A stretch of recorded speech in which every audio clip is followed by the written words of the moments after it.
بسم اللہ الرحمن الرحیم۔ جب یوسف علیہ السلام مصر میں پہنچ گئے،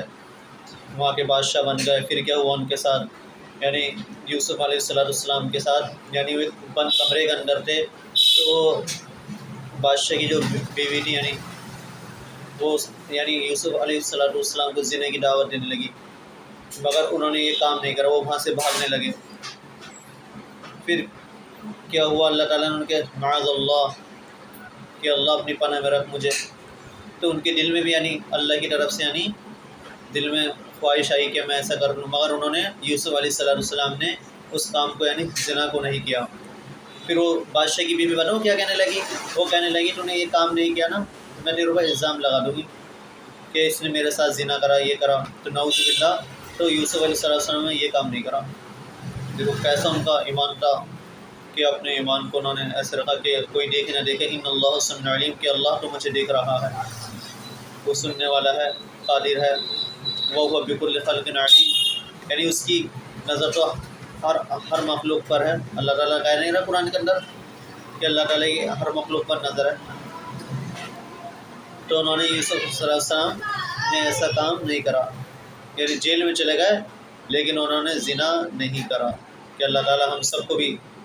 یوسف علیہ السلام جیسا بنا کہ اپنے نفس پر کنٹرول کریں اور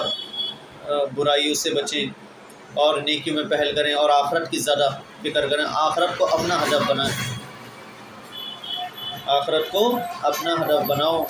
اللہ سے دوستی کرو، یاری کرو، سب کچھ اللہ ہے، کہ کسی سے کچھ نہیں ہوتا، کرنے والی ذات سب کچھ اللہ ہی کی ہے۔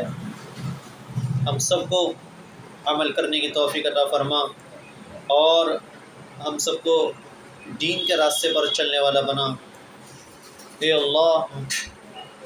تو ہمیں سیدھے راستے پر چلا، اہدنا الصراط المستقیم والے راستے پر ہم سب کو چلا۔ تو بھائی کرو اور پہل کرو، اور ایک کفن ایسے باندھ لو اور نکل جاؤ جہاد، جب یعنی جہاد کی تمنا تو مت کرو، یعنی آپ علیہ السلام نے فرمایا جب ہو جائے تو اللہ تعالیٰ کرائے کہ کیا فرما رہا ہے اللہ تعالیٰ، یعنی گردنوں پہ وار کرو، پھر ہاتھ پہ نہیں گردنوں پہ ان کے وار کرو، جب جنگ ہو جائے تو مسلط ہو جائے تو پھر جاؤ اور ڈرو، کسی سے مت ڈرو، سب کچھ اللہ ہے۔ ایک رسی مضبوط ایسی پکڑ لو کہ کچھ نہیں کر سکتا کوئی اللہ کے سوا، اور نکل جاؤ اللہ کے راستے میں کفن باندھ کے کہ ہم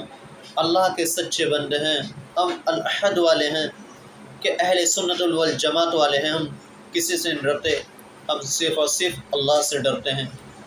نہ کسی شیطان سے، نہ ابلیس سے، کسی سے نہیں ڈرتا، ہمیں ڈر نہیں لگتا، ہمیں صرف اللہ سے ڈر لگتا ہے۔ وآخر دعوانا الحمد للہ رب العالمین۔